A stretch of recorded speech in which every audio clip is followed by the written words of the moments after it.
Okay, there you're working. Okay. Alrighty. Good evening and welcome to the 2023 West Allis Youth Commission Candidate Forum. My name's Ashley Manrique Puentes. I'm a co-chair of the Youth Commission and a junior at West Allis Central High School. We've been working hard on tonight's event, and we appreciate you spending some time with us telling voters why you feel you're the best candidate for the job.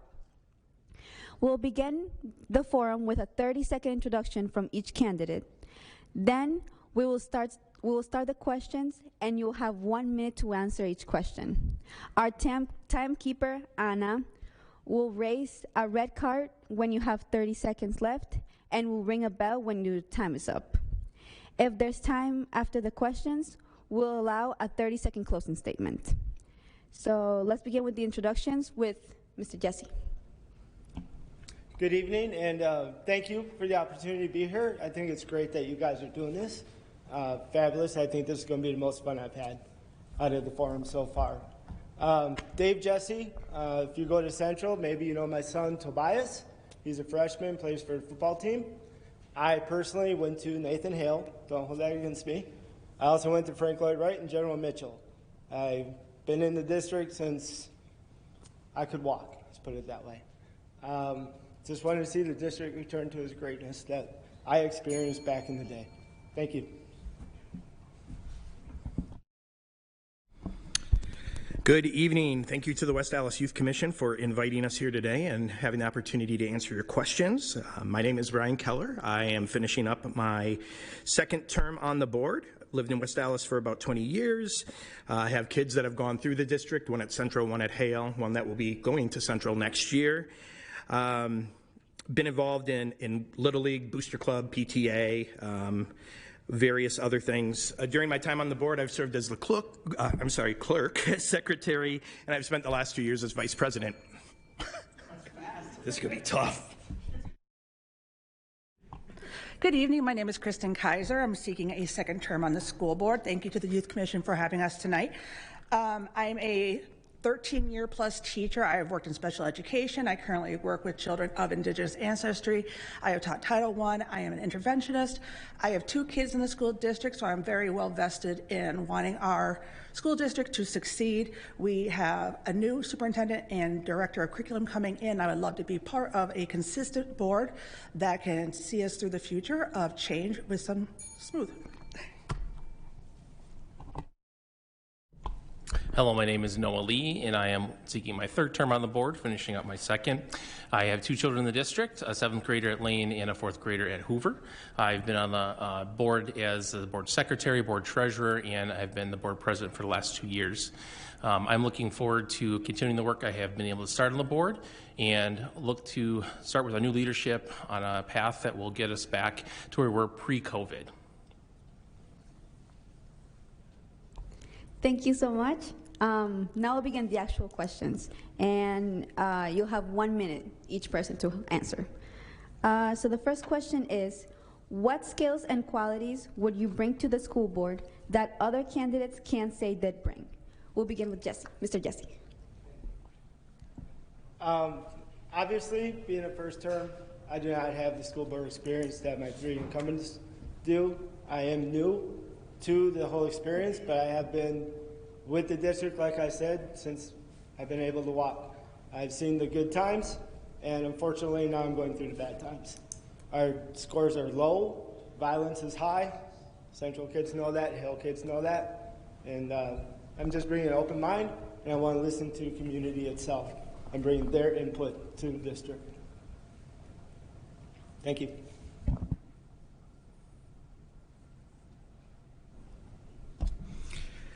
I work in the field of human resources and talent acquisition, so I think that helps me in looking at retaining and attracting teachers to our district. So I've been able to use that mindset, understanding kind of what some of the market factors are in terms of some of those transitions, and being able to use that experience to work toward making our salaries more competitive and our benefits more competitive to be able to retain those teachers.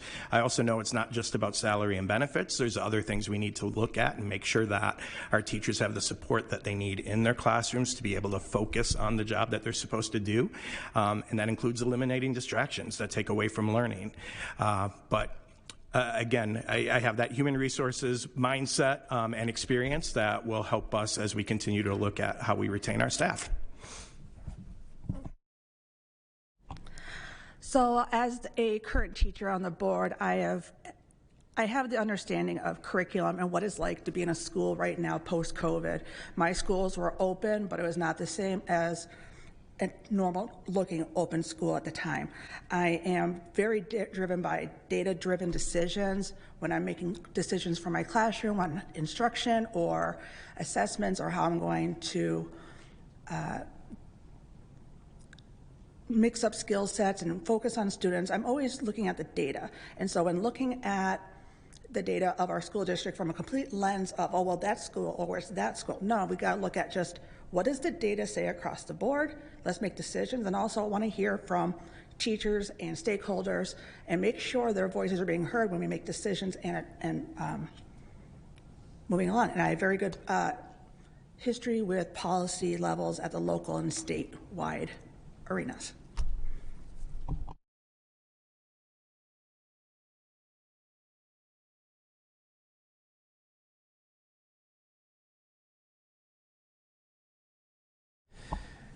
So I come from a scientific background, which is not unique to the board, but unique to the candidates here today.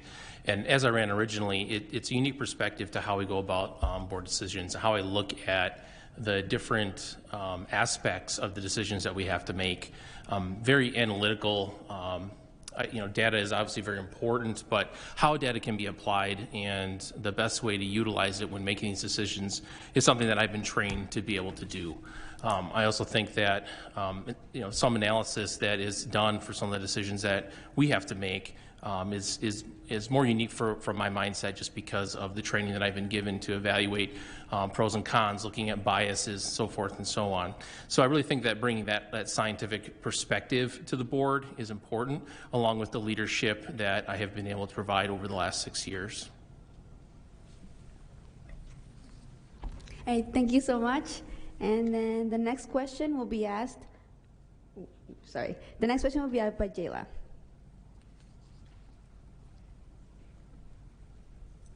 Hello. So my question is, how would you make students more aware of non-college options after high school, like trades or the military? Let's start off with Mr. Keller. Yeah, it's funny because I think, previously everything was all about college, but there really are a lot more options out there. I think we need to do a better job of partnering up with companies in our district or in the West Allis area to show what some of the other options are, getting some co-op programs potentially where kids can actually learn those things through on-the-job training.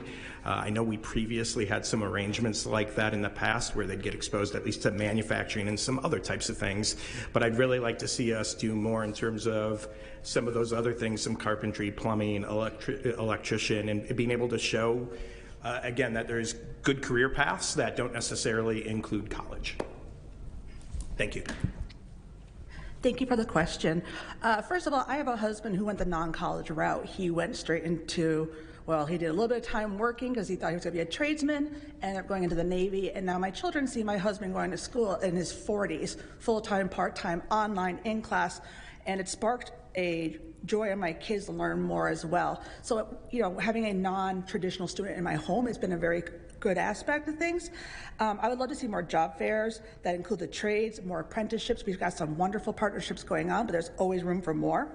We need to also look at unlocking where have we not tapped into yet. Going to as many companies as possible, asking the community, please give us information because we want to work with everyone. We know college is not affordable for everyone or is not the correct route for them at this time. And so finding these community aspects to keep kids engaged in our hometown and contributing back is something that we definitely need more of. Thank you. So I really think that our businesses that we have in our district are an underutilized resource that we have. We have been able to have some partnerships with some of those businesses, but I really think that there's a lot more that could be done. Something that I would like to see to try and get more opportunities for our students would be having regular meetings with local business groups in all the municipalities, if they're willing to participate, to kind of talk about the needs or wants that we have for our students, and then hear from those businesses what sort of needs and wants they have looking for, employees and opportunities to give to students that we have in our district. Also working with technical colleges to get more dual credit programs going. So it might be just a 2-year degree, but something that you would be able to hopefully walk out of our district with a certification or licensure already before you even start in the workforce is something I like to see expanded as well. But I really think working with businesses more and the local unions for the trades is something that can be expanded on more than that.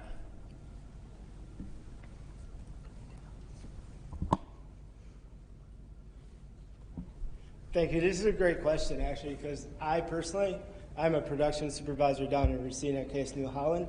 I feel I'm somewhat successful, and I did not, like I said, didn't go to college.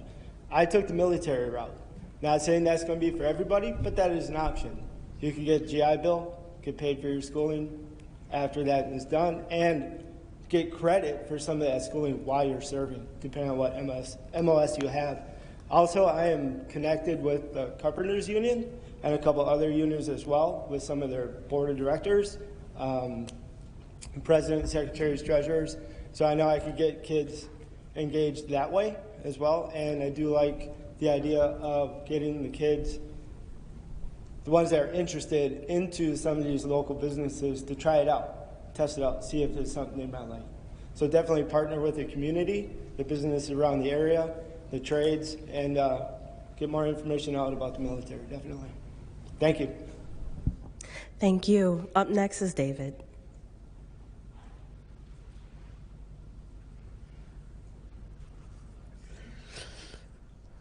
Hello. How would you suggest educating students more about the college process, including application processes and scholarships? This question starts with Kaiser.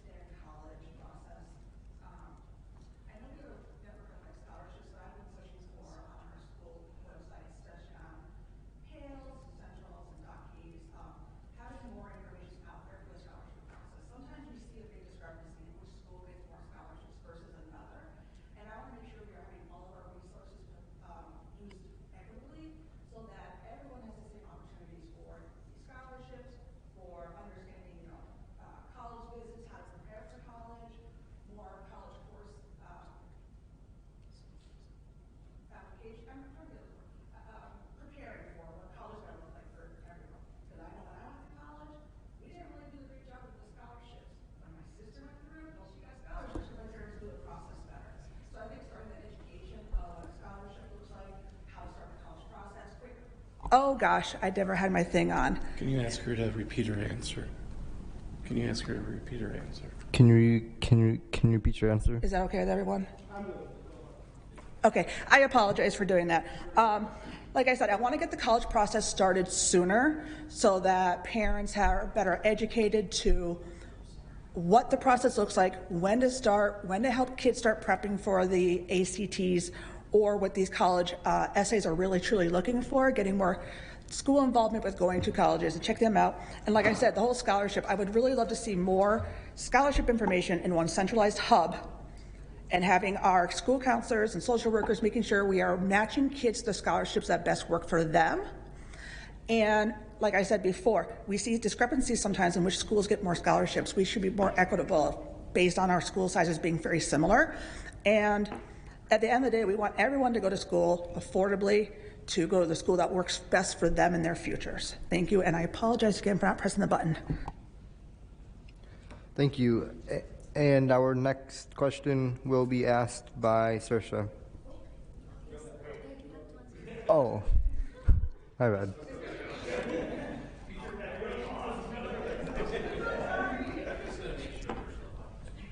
Okay, thank you very much.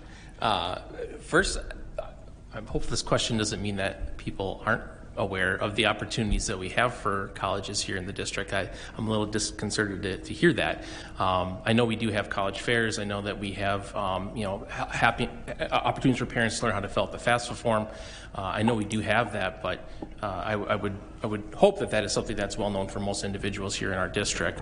I do agree with Ms. Kaiser. I think the scholarship aspect is something that we could improve on. There are so many scholarships out there nowadays that people can have access to, but just knowing where they are and what the application deadlines are, I think is a very difficult thing. So being able to consolidate that into one central area, and that people can submit scholarships that they hear about to that area so that the information could be included, I think could be a great way.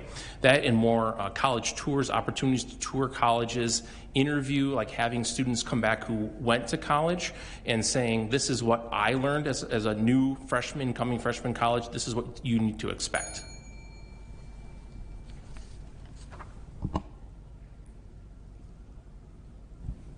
Okay, so my son is a freshman in high school, and he is getting recruitment letters from all kinds of schools already.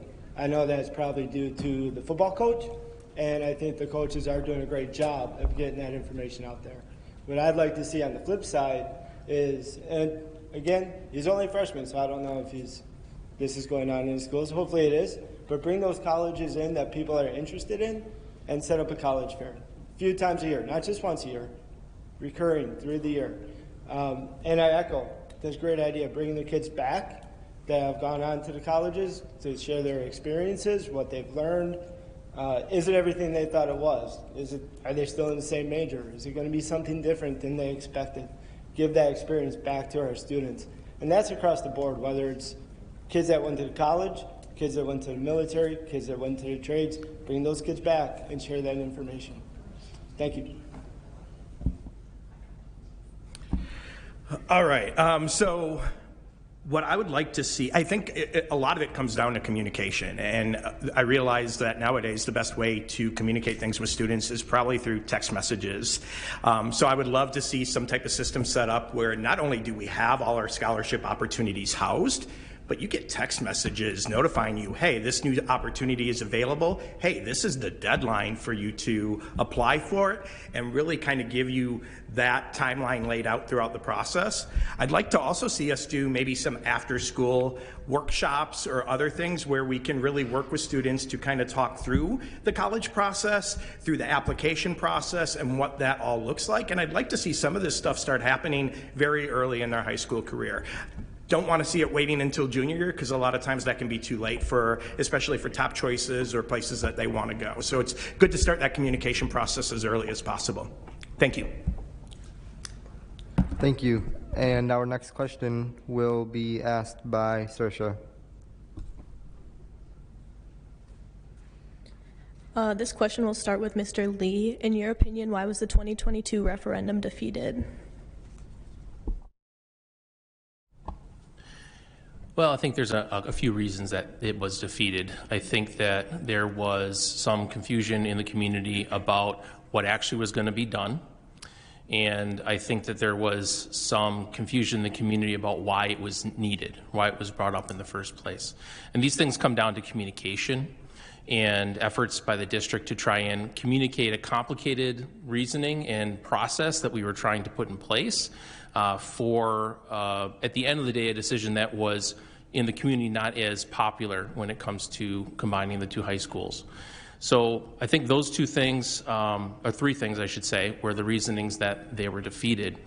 However, I think that with better communication and a process that was maybe started earlier, that some of those things could be overcome. Thank you.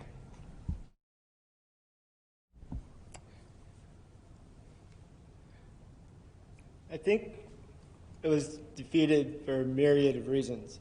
The cost associated, for one. I know it's not cheap to redo a building, but the history of the district and the financial aspect, which again came up last time, not really an aspect of this board of what happened, but everything after that. So there's mistrust when it comes to money and the district. I think that was a huge aspect. The location of the high school. I know families on the east side we're having difficulties reconciling having to go all the way out to the far west side of the district.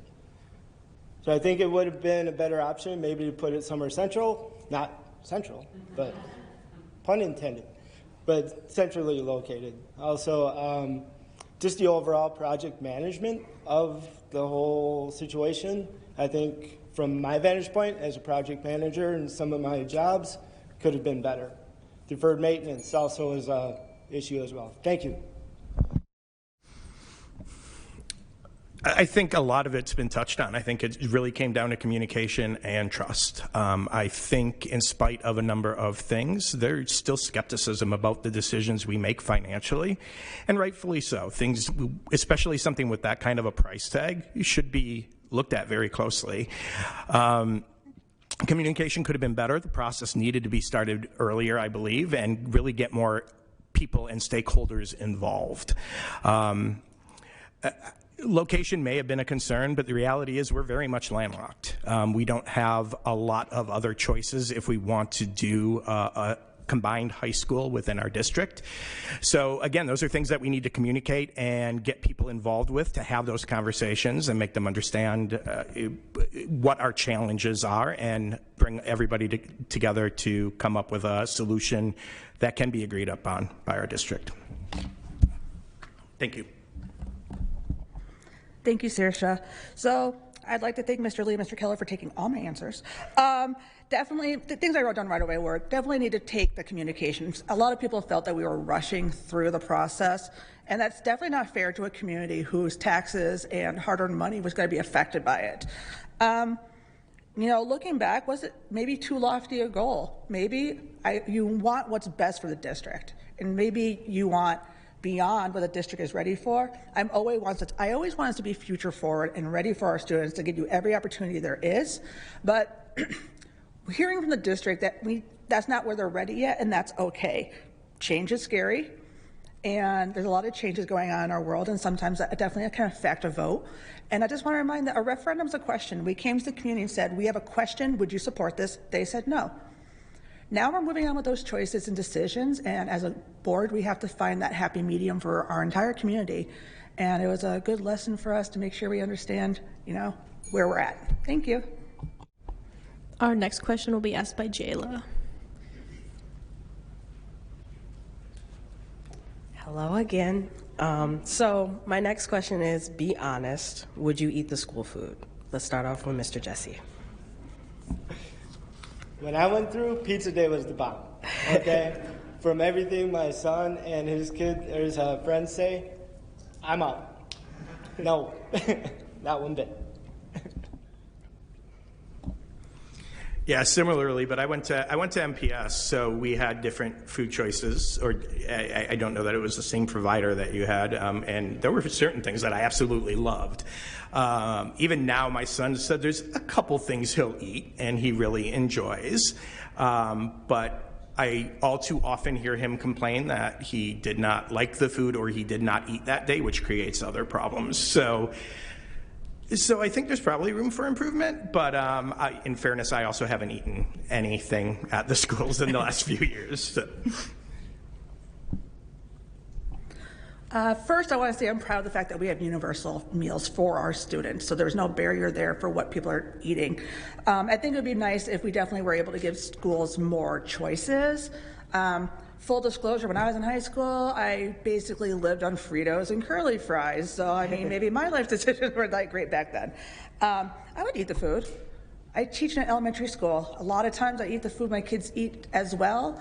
It's just part of the process and of being a teacher and being involved with my students. So I would, but I'm always open to hearing and having maybe a survey put out. Which ones do you like best? What options do you want more of? And we'll work with you and figure out something that makes everyone happy. Thank you.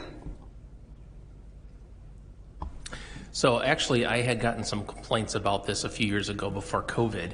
And so I made a point to actually go to both Hale and Central during lunchtime so I could observe what was happening during lunch, but also try the lunch because I kept hearing it was so terrible.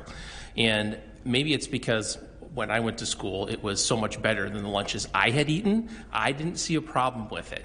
That being so, yes, I would eat it because I did eat it, and I would try, the tacos, the whatever they had. I tried a little bit of everything just to try to get a good idea of what was being offered. I do know there used to be more options before COVID. I know they were reduced when COVID happened just because of prepackaging and things like that. And so I'd like to get back to more of those options that you would have for students so that you could not be limited to just a few options before, and hopefully that would help. But yes, I would eat it. I did, and I didn't mind it. Thank you. Thank you. Next is Kaylee.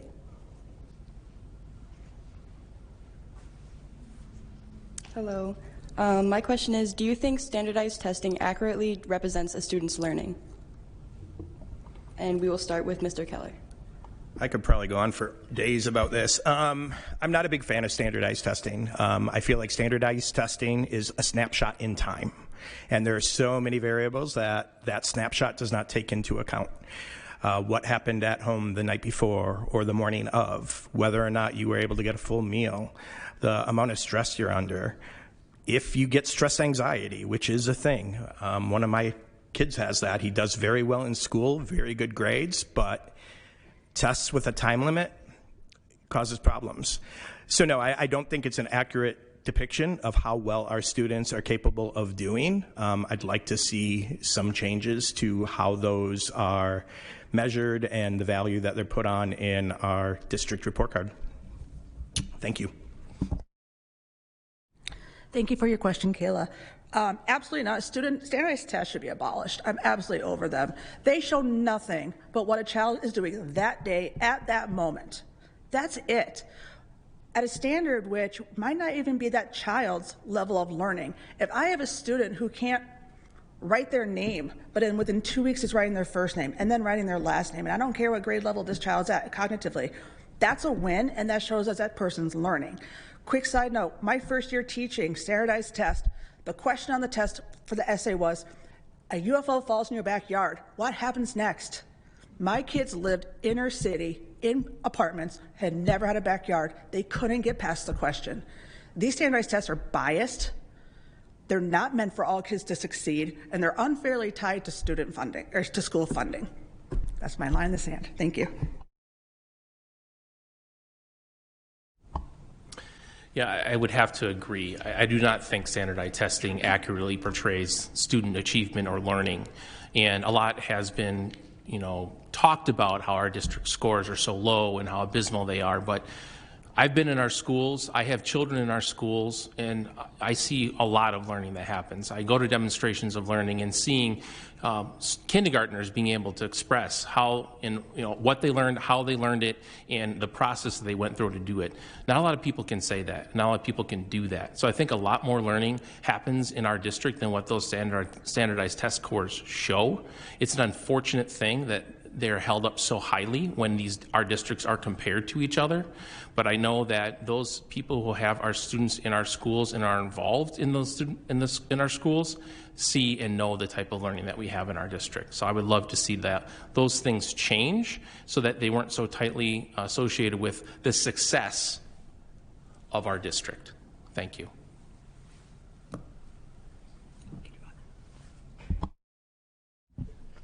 Great question. I echo actually the sentiment up here.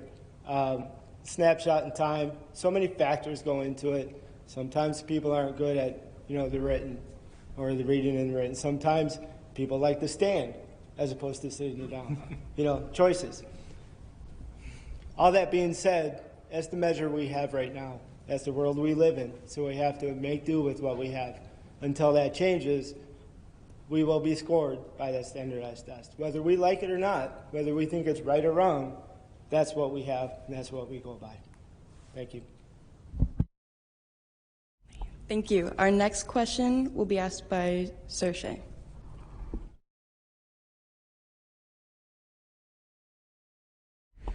Other than a musical or sporting event, when was the last time you were present at a school? And then we'll start with Kaiser. Hi, thank you very much, Saoirse. First of all, it is, I have to admit that it is hard for me to get to schools during the school day because I am a teacher myself. It's very hard to find subs right now, so if anybody wants to be a sub out there, thank you very much. I was recently at the Jefferson PTA a couple weeks ago. They had their literacy night, so I was able to go and play some literacy games with the students and families there, which was a really nice experience. And they had a book fair, which is my favorite place on earth to be. And I have to say, unfortunately, that's probably that was about a week ago, and that's the last time I was in one of the schools for an event. Thank you. Trying to rack my brain of all the different things that I've gone to recently at the different schools. I know that I was at the Jefferson PTA Get to Know You event that was a few weeks ago. And then before that, we were invited to a chili cook-off at Wilson. So I was able to go there and sample all the chilies that the teachers had provided and provide some feedback on that as well. And also was lucky enough to fill in for Santa at one of the events at Wilson recently as well, and attend the PTA Carnival, which was held at Central. And volunteer there. So my wife and I are very involved in the schools in PTA, and so we are often at different events to be able to support those individual organizations as well as those schools. And I love going to demonstrations of learning. Thank you. I personally myself also was at the Getting to Know You event at Jefferson. Other than that, full disclosure, I said I start work each morning at 6. That means I'm on the road at 5 a.m. I like to work out in the morning, so I'm up at 2:30 each morning to accomplish all that. I work until 4 o'clock, sometimes 5 or 6, and then I have another half an hour drive back home. So by the time I get home, a lot of these events are almost over. So I have, outside of football, and a couple people here can attest, I was at every single football game this year, junior varsity and varsity, and worked in the concession stand as well. So outside of football and Getting to Know You, those were my events. Thank you. Yeah, unfortunately, this year's been a little tougher for me with a lot of commitments for my day job, and we moved to a one-car family, which we realized does not work very well and will be changing very shortly, which will change my availability. I was able to attend the PTA Carnival, which was a lot of fun. Did a little bit of volunteering there as well with the 50-50 raffle.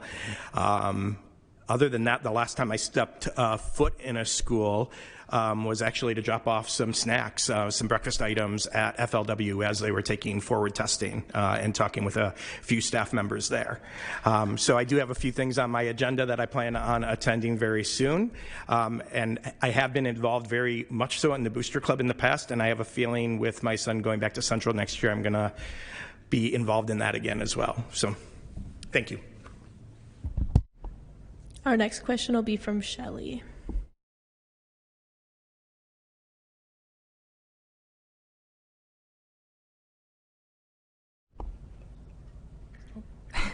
If Lane Intermediate or other properties are sold, what are the best uses for the money acquired through the sale? This question first goes to Mr. Lee. Thank you. Well, since the sale of the building are one-time funds, we want to use those things for one-time expenses. So one item that I could think of was, could we do something in some of the buildings that we're retaining? Is there a project or projects that we could accomplish? Another possibility is putting the money towards one-time costs for changing our other post-employment benefits. There's a big buy-in, if you will, of that, which has great benefits on the back end and reduces the costs for the district so that we can put more of those funds in continuing costs, such as teacher salary. So basically, we wanted to find something that would be a one-time cost that it would fit into. And I mean, buildings is kind of the thing you go to, but unfortunately, everything with our buildings costs a lot of money, and we may get a couple $1 million for a building, but you're not going to be able to do one project in one building, and so you want to find equity with where that money is going to go to. But that's the sort of thing I would look for, some sort of funding that would be happening once. Thank you. Great question. Any building that's sold, it sucks because that means we're shrinking the district. We'd like to grow the district, obviously, and get more kids from there transferring out, keep them back here. So that space would be good. But to answer your question, I do believe that there are some needs in the district. Obviously, buildings, deferred maintenance would be high on that list. If it could be worked out, teacher salaries, get that average back up. Deferred maintenance, like I said. The athletic field.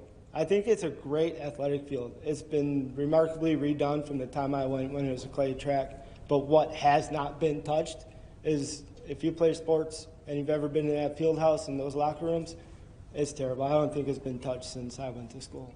So renovation there I think would be good. Teacher salaries, deferred maintenance, and security staff at the schools to help monitor and patrol the hallways at walk times so our students are safe. Thank you.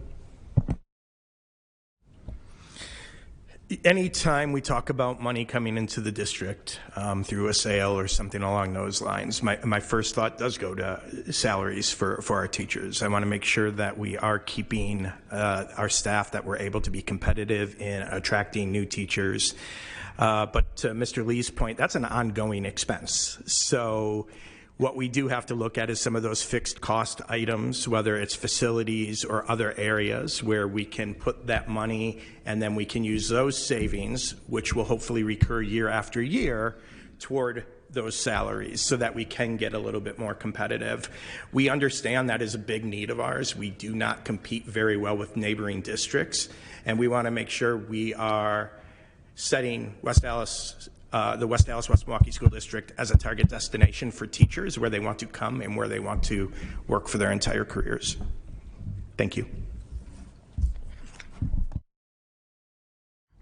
Thank you, Shelley.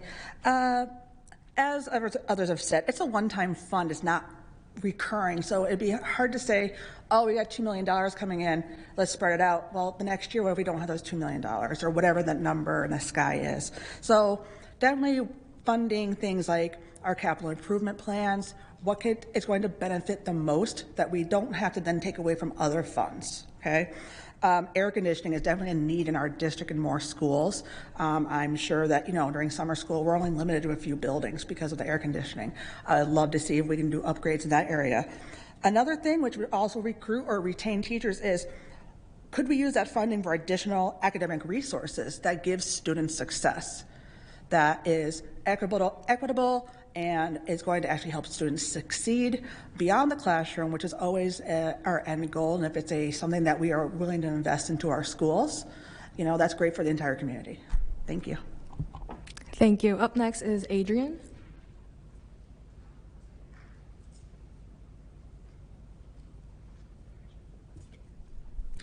All right, almost 50% of the teachers leave the WAWM district after 5 years. Why do you think that, and what will you do to change that? And the question will start with Mr. Jesse. Thank you for the question. I've had the opportunity now to go to a couple of these forums, and one of them was a teacher's forum. And one of the topics that came up was some of the teachers don't feel supported by the admins when it comes to referrals for discipline and whatnot like that. Safety is top of the list, I believe. Also, if you go 5 miles up the road, about 6 miles that way, they can get paid $5,000 to $10,000 more, just on average. So 5-minute, 10-minute more drive might be worth that money. Echoing what we've all said, teacher salaries is huge.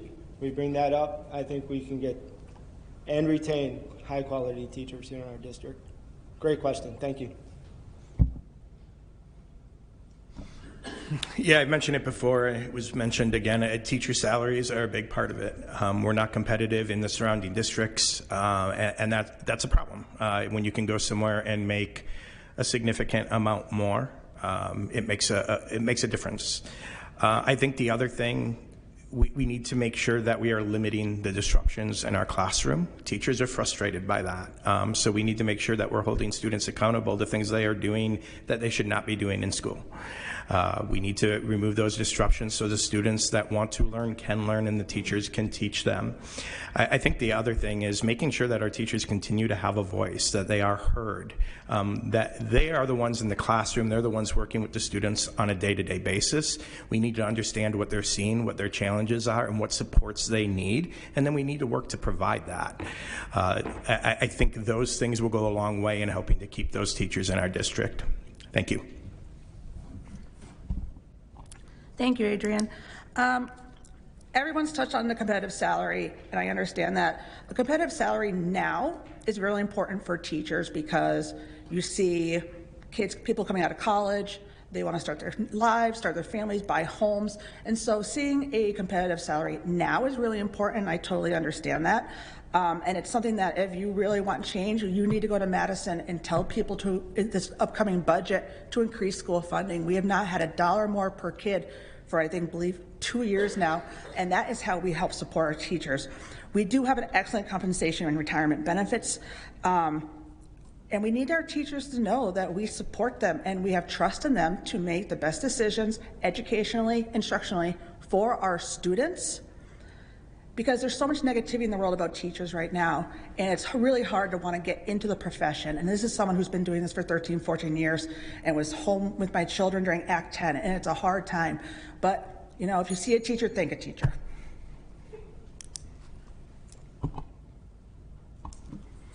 Yeah, so a lot has been said about salary, and that's usually the first thing that's brought up because people look at that as the first thing. But, you know, working environment too, I think, is equally as important as the salary. You know, fortunately, our district, although we will try to compete and do everything we can to increase salaries, there's just some districts we'll never be able to compete with because they're property richer than we are. And how Act 10 works is basically set the bar at a place that, unless things change at the state level for funding, we'll never be able to be equal. So because of that, we have to look at other things. What are things that we can do to make our teachers' lives easier? Things like reducing class sizes so that they can have fewer students that they have to worry about teaching, less homework that they have to grade in the upper secondary levels, including new teachers that have teacher mentors, people that can show them the ropes and help them through those first years, which can be extremely stressful. And we lose a lot of staff who leave not just our district, but the entire teaching profession within that time frame because of the stresses of learning how to teach. So I think those are a few things that we can do in our district to try and keep them here. Thank you. All right, thank you. Next question will be asked by Saoirse. This question will start with Mr. Keller. If everyone on the school board was on an island, who would you kick off and why? Whoa! Jeez. Wow! We went Survivor here. Who would I kick off? Oh, man. You know, I'm going to start by saying that I enjoy working with all other 8 members of the school board. I got 2 answers that come to mind, but I'll stick with. I'm going to stick with one. I'm going to say Brendan, only because he sits right next to me, and he sometimes asks a lot of questions, which is good. But yeah, I'll just say him.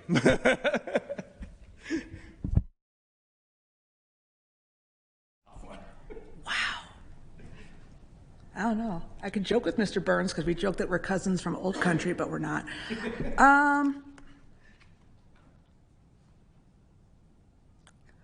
This is the hardest question. I watched all the videos too. Who to kick off the island? You know, I would kick myself off. I can be cranky. I don't like stand on my feet and my hair. I've got, you know, I'm not pleasant sometimes when it's, you know, I'm sunburned and on an island without my dog, I'd assume, and no TikTok. So I'm going to kick myself off the island and cheat the system a little bit and just say I'm over this island.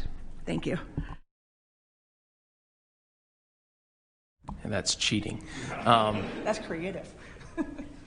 Yeah, I mean, I'll start saying the board that we have now, we work very well together, and we are a high-functioning board, and so it's hard for me to say how I'd kick somebody off the island. But I probably, I sit next to Miss Amy Deal. She's known as the big deal here at the board, and sometimes she has some strong opinions she likes to share with me, and I think that if I was stuck on a desert island with her, those strong opinions would probably grow. So I think that would probably be the person that I would kick off the island. Sorry, Ms. Deal. This one's really unfair for me because I haven't worked with any of them. So if I had to choose of the ones I haven't worked with, man, do I just like pick a name out of a hat? I mean, be on the safe side and pick somebody who's not here? I don't know. I can only go off of what I've seen here, right? And us two have somewhat history together in workplaces. We know some of the same people. I've enjoyed talking with Kristen when we have talked. So just process of elimination. No, sorry. You're off the island, my friend. Tough question. Thank you. Our next question will be asked by Abby.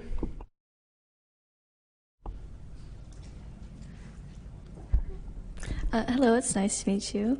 We have heard that teachers don't feel comfortable communicating with the school board. What will you do to establish communication and trust between teachers and the administration? And if you would like to start us off, Ms. Kaiser. Thank you, Abby. Gosh, I hate that. I don't like to hear that because I do have a lot of teachers who have personally just reached out and phone called me and have said, hey, I trust that you're going to at least listen and maybe move the ball down the road. And that's something I've taken a lot of pride in, that I've had a lot of teachers just personally phone me and ask, what can we do? Something I brought up actually with the teachers union is I would love to meet more with the teachers union so we can get, just because they're representative of the buildings. So we have representatives of all the buildings who can come to us and say, here's what's going on. And I'm willing to listen to any concern. And if you're saying I'm not doing enough, I want to know what I'm not doing enough of, because I truly want to serve this district and every person involved in it. But also, I'm looking forward to having this new superintendent come in because he sets the tone for a lot of things. He sets the tone with admin who are going to who support our teachers all the time, and also with the consistency of the board we're trying to maintain. Thank you. Thank you for that question. The first thing that I have to say is that we as board members are encouraged not to directly interact with teachers when it comes to issues, because there's a chain of command that we're supposed to maintain. And we want staff, when they have a problem, to go to their building administration first and then to district administration, not just go right to the board. And that being said, I've always been open to hearing from staff if they have an issue that they feel needs to be addressed in one way or another, and I'm always willing and hopeful that we're able to direct them to the right source so they can get their issue remedied, because most of the time it's not the board that's going to be able to fix it unless it's a policy that we can actually change. One thing that Brian, Mr. Keller, and I have been talking about is meeting with the association on a regular basis as board leadership. That's something that we recently started doing to try to hear from kind of the general association about things that are going on in the schools and things that they think we should be aware of and things that we can help address. So that's something that if I was reelected, I would like to continue to do, to be able to keep an ear to the ground, if you will, of what's going on in our schools. Thank you.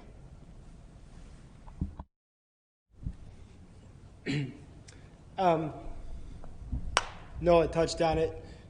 There's an org chart: teachers, admin, building admin, superintendent, board, right? So that's the reporting structure. But a good leader is going to turn around and have servant leadership and say, I know, you're supposed to report to me, but what can I do for you? My door would always be open, my proverbial door. Text, email, phone call. Hey, can you stop on by? If work permits it. I'm there because ultimately our frontline employees, the teachers that are on the front line with the students, are what's going to drive this community and bring us back around. So my door would always be open for them. Thank you. Yeah, similar to that, a few others have said. I've taken calls and emails from teachers in the past with issues. There is a process that everybody is supposed to follow just in terms of escalating issues. But with that said, there's a lot of times that we don't know about some of the issues that are going on in the schools or the classrooms unless we hear about it directly from somebody. So I do encourage those conversations if they feel as though there are issues that are not being addressed, because we want to hear about them so that we can do something about them. Oftentimes we don't hear about it until it's too late. I shouldn't say too late, but too far down the road where we would have liked to have been more proactive in dealing with things. Like Mr. Lee said, we've started meeting with the Teachers Association. That's something we actually wanted to do pre-COVID, and then that kind of flipped everything on its ear. So we have started doing that. I would love to continue doing that, and we've expressed those sentiments as well. There's a few other teachers I talk to somewhat regularly to hear about what's going on in the schools, and again, open to doing that and having those conversations. Okay, thank you very much for your answers. And the next question will be from Jayla.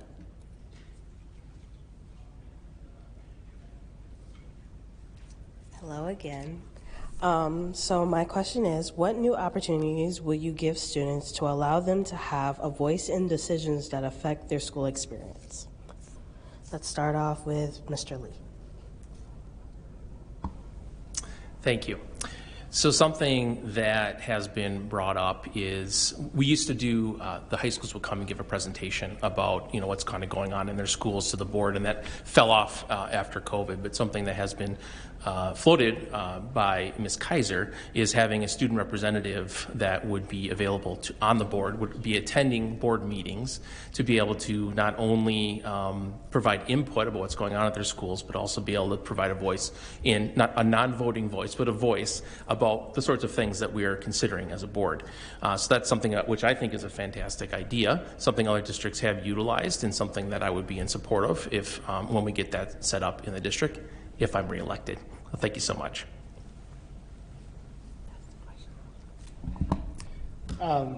Again, great question. Was this number 4 for yourself? 3. Echo, the students should be involved in everything that school board, would talk about, because directly what we're going to be doing is affecting the kids, right? It affects the teachers and it affects the kids directly. So why would we not get their input? It's a no-brainer for me that they would get invited to the school board to have input on some of these topics. Thank you. Yeah, similar to what I said about the teachers, the students are in the school. They're in the classrooms. They know the issues that are most impacting them. They know the obstacles they might be facing or the challenges they're facing. They know what's going well, what they're excited about. They probably know some of the things that other districts are doing that they wish we were doing. So them having a voice is crucial. Always invited to come to our school board meetings, but yeah, I'd like to see something more official where we can get that feedback. We can have some communication on what their thoughts are.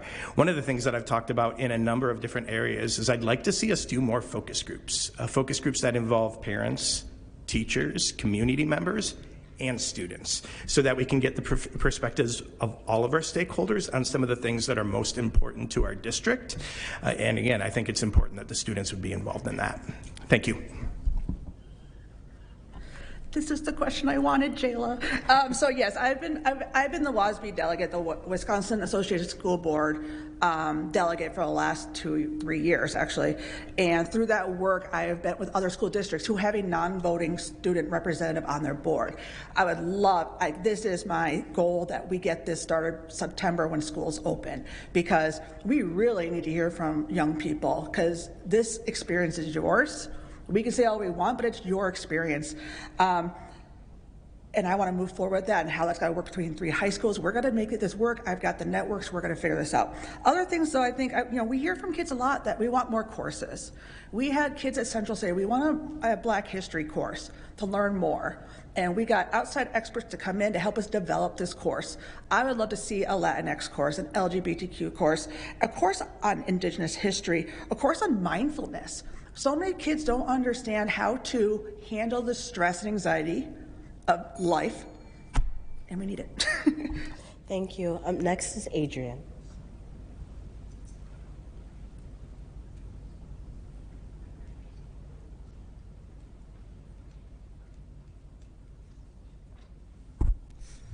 All right, starting with Jesse again. Why do you think some families are choosing to leave the district, and what will we do to retain them? Failing academics, touched on it before. Again, standardized testing is the score that we have to go by right now. Math, English, all of it tanking. That's one reason. Teachers leaving the district. I grew up, my brothers had the same teachers all the years. 4th grade, they had the same teacher. I knew what teacher I was going to get. We don't have that anymore because teachers are leaving.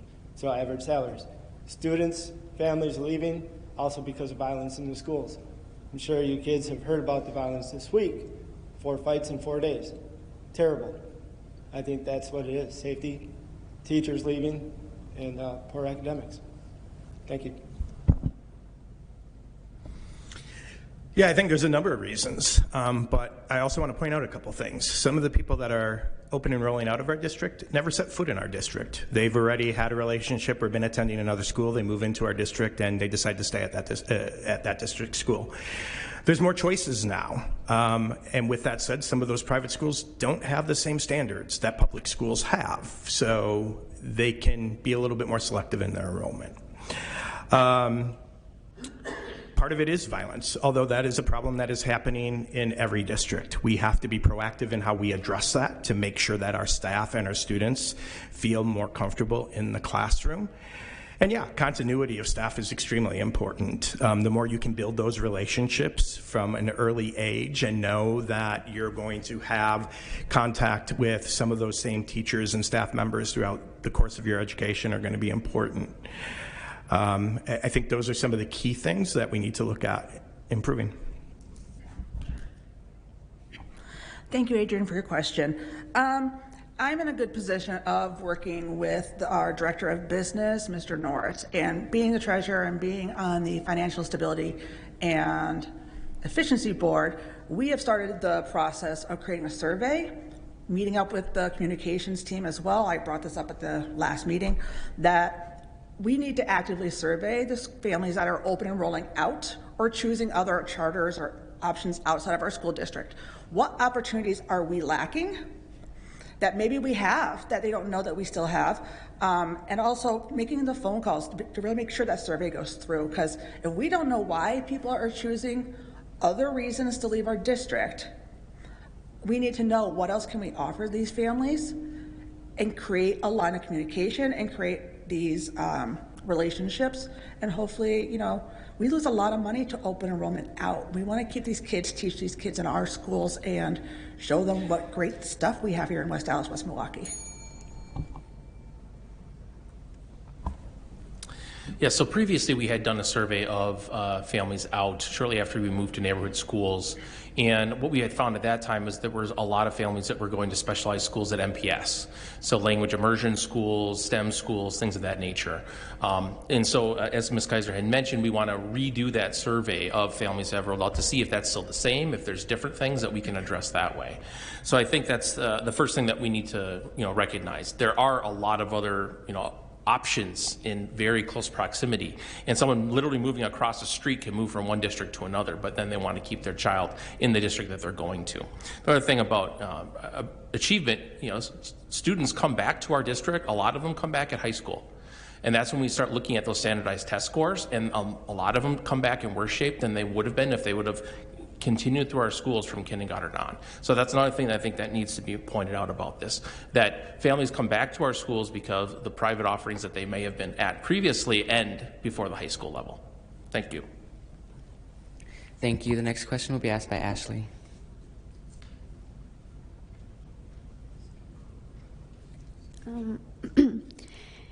If you could meet anybody, dead or alive, who would it be and why? We'll first start with Mr. Keller.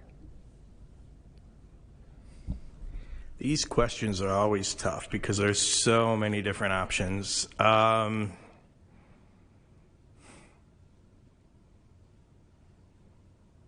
am a sports guy. Specifically, I'm a baseball guy. And I think this individual would have a lot of interesting things to talk about. So I'm going to say Jackie Robinson. I think he would be a good conversation to talk about everything he had to face and all the obstacles that he had to overcome to be able to play the game of baseball. That plus we'd just be able to talk baseball, which I love doing. So I'd say Jackie Robinson. Thank you, Ashley. I would want to meet Mr. Rogers. I'm a teacher. Mr. Rogers was kind on TV before it was a thing. You know, we didn't have these great shows like Bluey that you're teaching kids to be positive with yourself. He was doing things where a black man went into a swimming pool and there was this whole awful racist thing that happened about it. He invited him to come onto his show and they shared a kiddie pool together with their feet at a time when that was not a thing. And he one time had a child write to him who was blind and said, "Did you feed your fish? I don't know when you feed your fish." And so Mr. Rogers from that point on always said, "I'm feeding my fish now." And those were just little tiny acts of kindness that was on public television for everyone to see and enjoy. And his lifetime message of always being who he was as a Christian, but always being inclusive of everyone was just something that I really admire.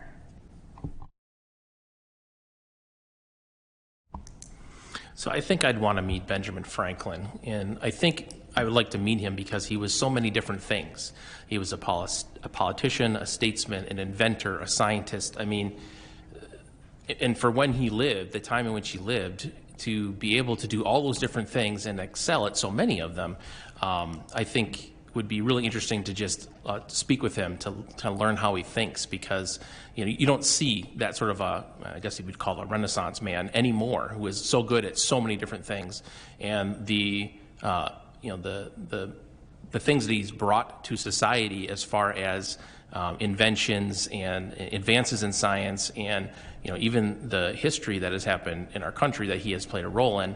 I think would be really interesting to speak with him. So thank you. A lot of people to choose from, right? Dead or alive, you said. Outstanding. That's like a kabillion. My mind, one of them was Jackie Robinson, full disclosure. But as I've already thought about it, whether you believe or not, there's your own personal preference, but I'd have to go with one of the disciples. And just being around that time frame, and just, again, whether you believe it or not, walking the earth with Jesus and seeing everything that he did and living that in the moment next to him and getting to talk with him about that would just be phenomenal. Thank you. Thank you so much. The next question will be asked by Shelley. Okay. UW Health says there is a, quote, a concerning rise in the number of adolescents being admitted to the emergency room for suicide-related issues. Do you think schools are adequately addressing the mental health challenges students of all ages are facing? This question first goes to Ms. Kaiser. Thank you, Shelley. Unfortunately, no. I think we are lacking in areas, and if you watch the most recent board meeting, I said, I don't want to approve more admin, I want to approve more social workers and youth advisors and mentors, people who can work with students on what they need to most adequately address anxiety, depression, understanding what that looks and feels like, because a girl going through anxiety, depression is different than a male going through anxiety and depression. And we don't have the wherewithal always to educate our kids, educate teachers of what that looks, what a child going through that might look like.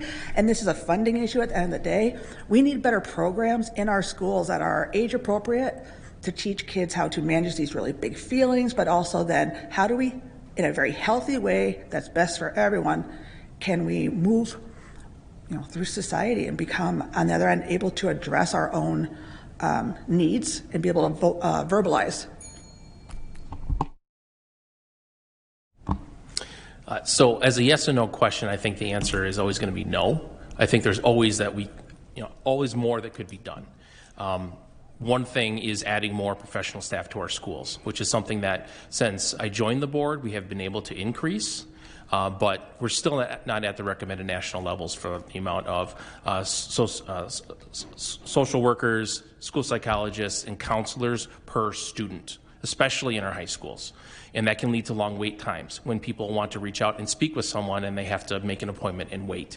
So that's something that I would like to see removed and reduced. And I have proposed utilizing funds like ESSER dollars to try and get more staff in the schools, and then hopes that we can find the money to keep them there. So providing more funding from the state level would certainly help with that.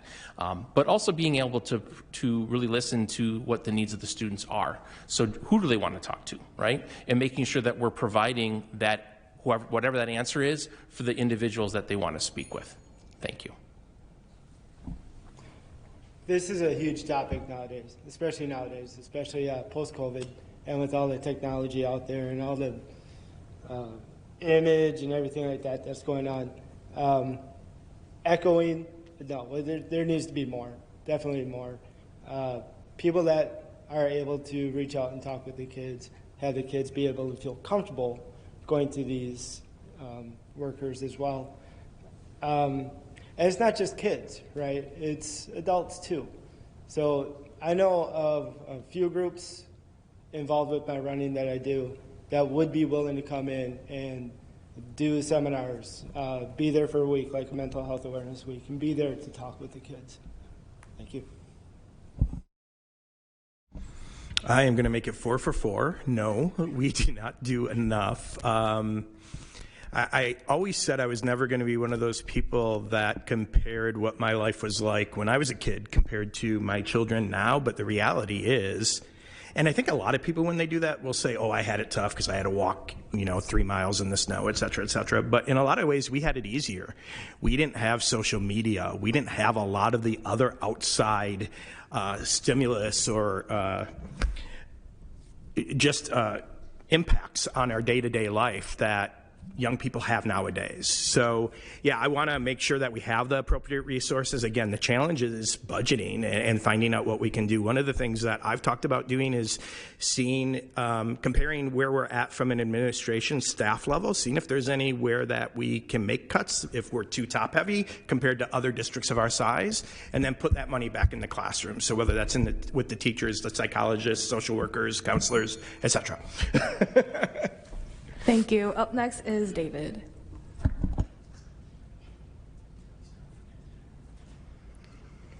Hi. What would you say to someone that is considering going into education as a career? This question starts with Mr. Lee. The first thing I would say is thank God, because we need more people to go into education. We have a crisis of a lack of teachers. We're losing far more teachers than we're gaining in education. And so I would just firstly say thank you. And then secondly, I would provide a very sobering warning. Teaching profession is not what it used to be. Teachers many times have to deal with much more than just teaching a class. And I think that changes in how teachers are being trained need to happen to better provide them an idea of what they're actually going to get into. I think one semester of doing the student teaching isn't enough.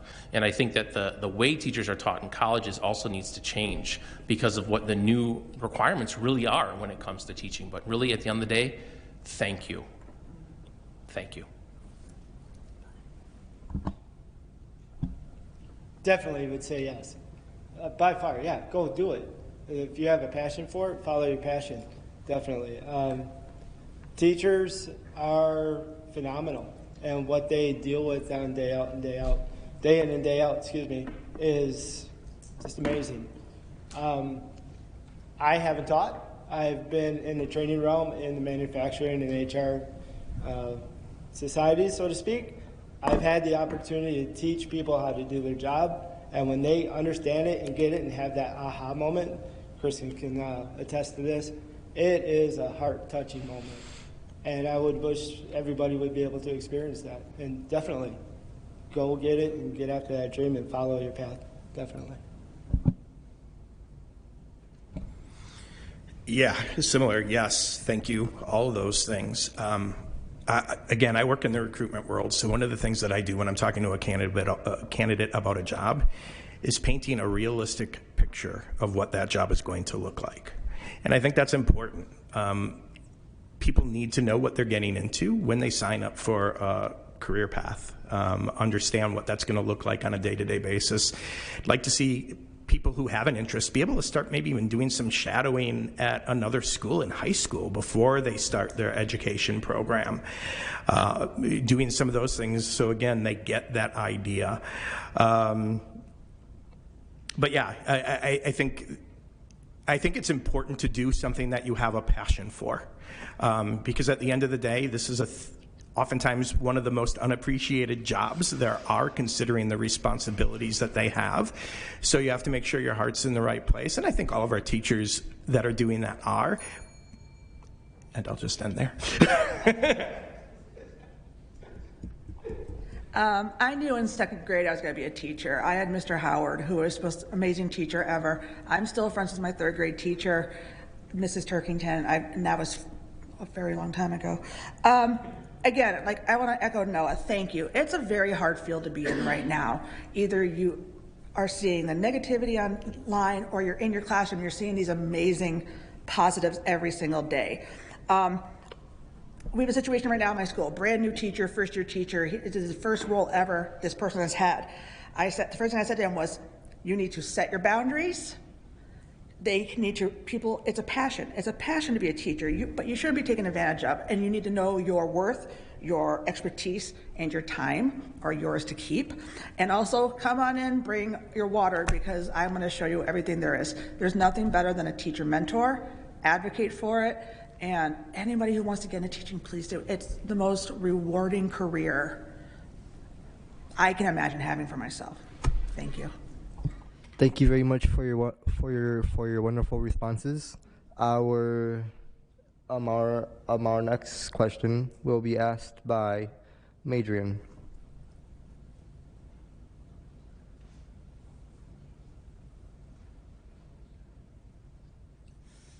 Thank you.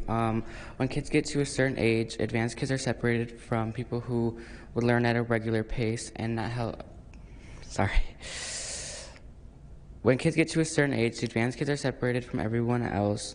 Why are kids who learn at a regular pace not held to the same high expectations? And this question will start with Mr. Jesse.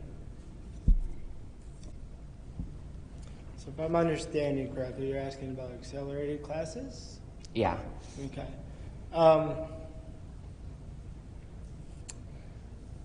I think with everything, you have different levels, right? I don't want to be blunt or anything, but for me, for example, accelerated classes, that wasn't going to happen. I graduated in the top 85% of my class. I'll admit it. But I think the accelerated classes are good, and I think they should be open for everybody that wants the challenge and are willing to accept the challenge. Thank you.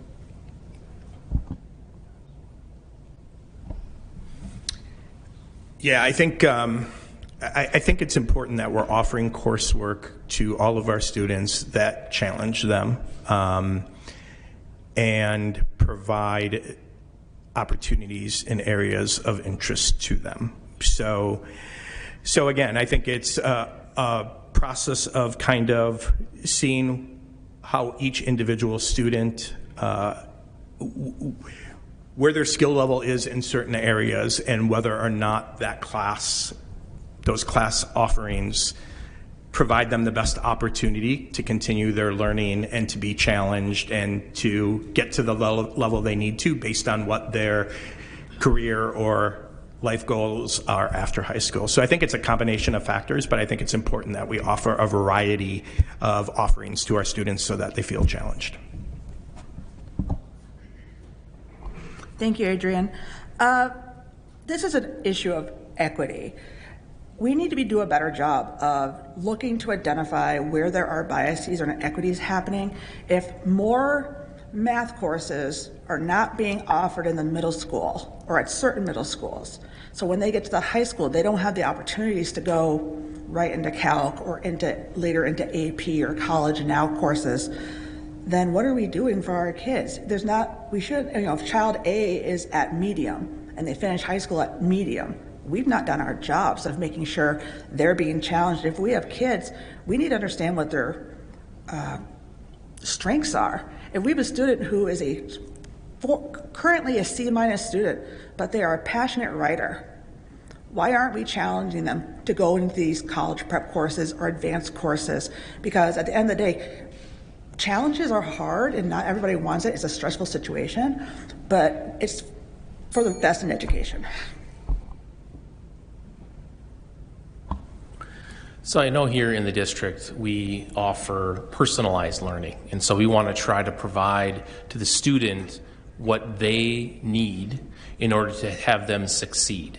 And so I think part of that is allowing the student to basically dictate, these are the things that I have interest in, these are the things that I enjoy doing, and working into that the standards, the content standards that we have to do.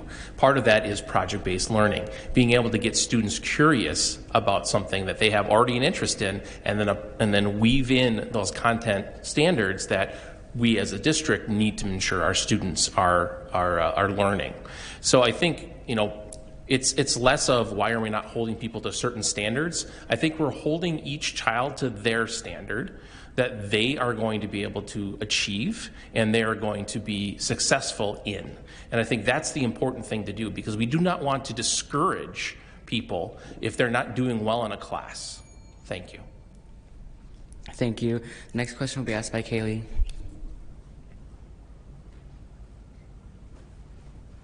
Hello.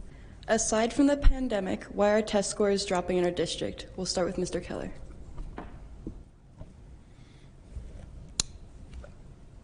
So why are test scores? I'm assuming you're talking about standardized tests again. And I'll touch on some of the things that I mentioned earlier. I think the problem is it's a snapshot in time. There's so many other factors, and yeah, the pandemic was one of them. But there's so many other factors that individual students might be facing on a day-to-day basis. Again, were they able to get a meal? Do they have outside stresses that are impacting their ability to take a test?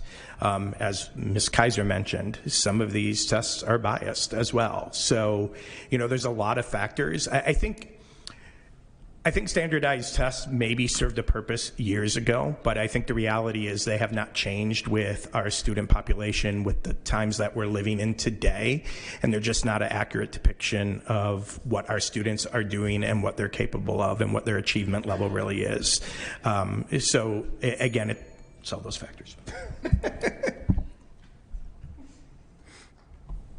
I think we have a district kind of have to make a choice. Do we want to do project-based learning, which does include all the standards they should be learning? It includes deeper understandings of these standards.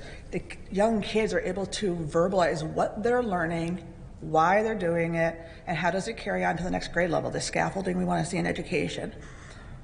That they are able to find careers or college or life goals that they want to achieve. Or do we want to make sure a child can answer a timed test that we don't even get the results of till months later, that does not give us any idea of how to teach these kids right in the moment?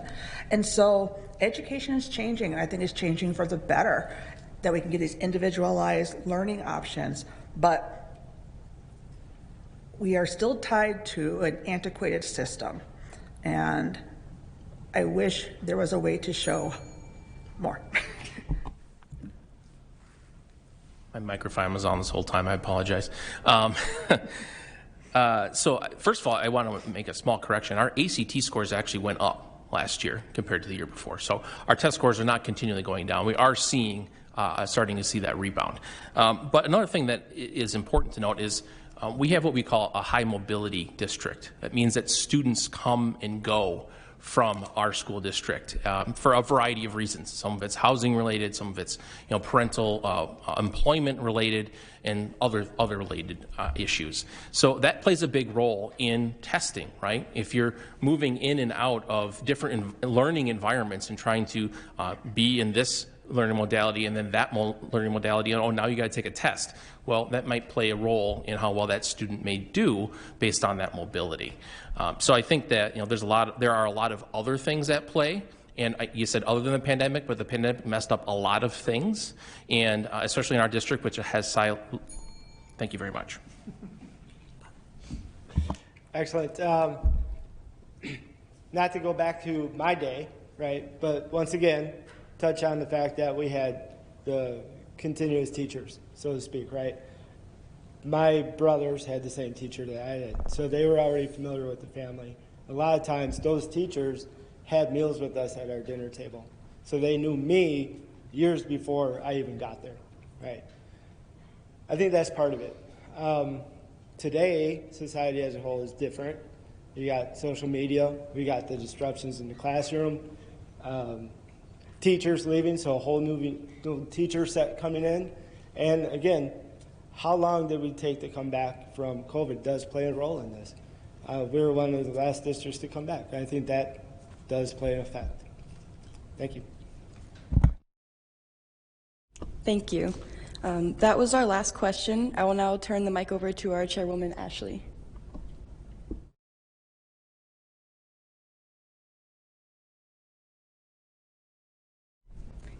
Thank you so much.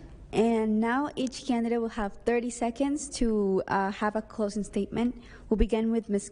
Kaiser. Kaiser, there you go. I thought I was going from a Polish name to an easy name. It has not been.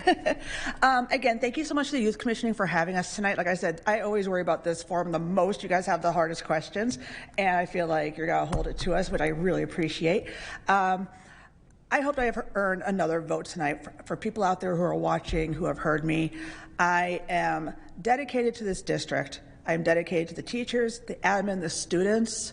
I would like to see a board that remains as it is for consistency's sake. Thank you.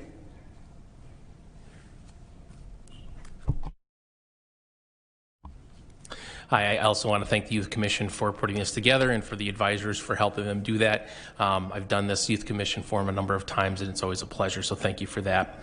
I've been on the board for 6 years now, and in that time, I've learned a lot. And it's taken a long time to gain that knowledge, and it's something that when you're in a time of transition, it's really important to be able to maintain. So in order to ensure that our district continues to move forward, I look to be able to be supported in your vote for my re-election campaign this year in hopes that we can work with the new superintendent to continue moving our district forward. Thank you. Thank you for everyone for the questions and watching at home, and advisors as well. And thank you to the three of you once again for being here. They said it, change is a good thing. I'm the change. I hope I did enough to get your vote April 4th. Thank you. All right. I'll thank you all again as well. It's an absolute honor to be here and to be able to answer your questions. I'm very invested in this district and this community. I want to see our students succeed. I want to see our teachers have a great place to work, and I'm hoping to have an opportunity to do that with another 3 years with a new superintendent and with our existing board. So I hope that I've earned some votes, and thank you very much, everybody, for your time. And that concludes this evening forum. My bad. We again thank you for spending time with us tonight, and we wish you all the best on April 4th. To everyone watching, please remember to vote. Thank you.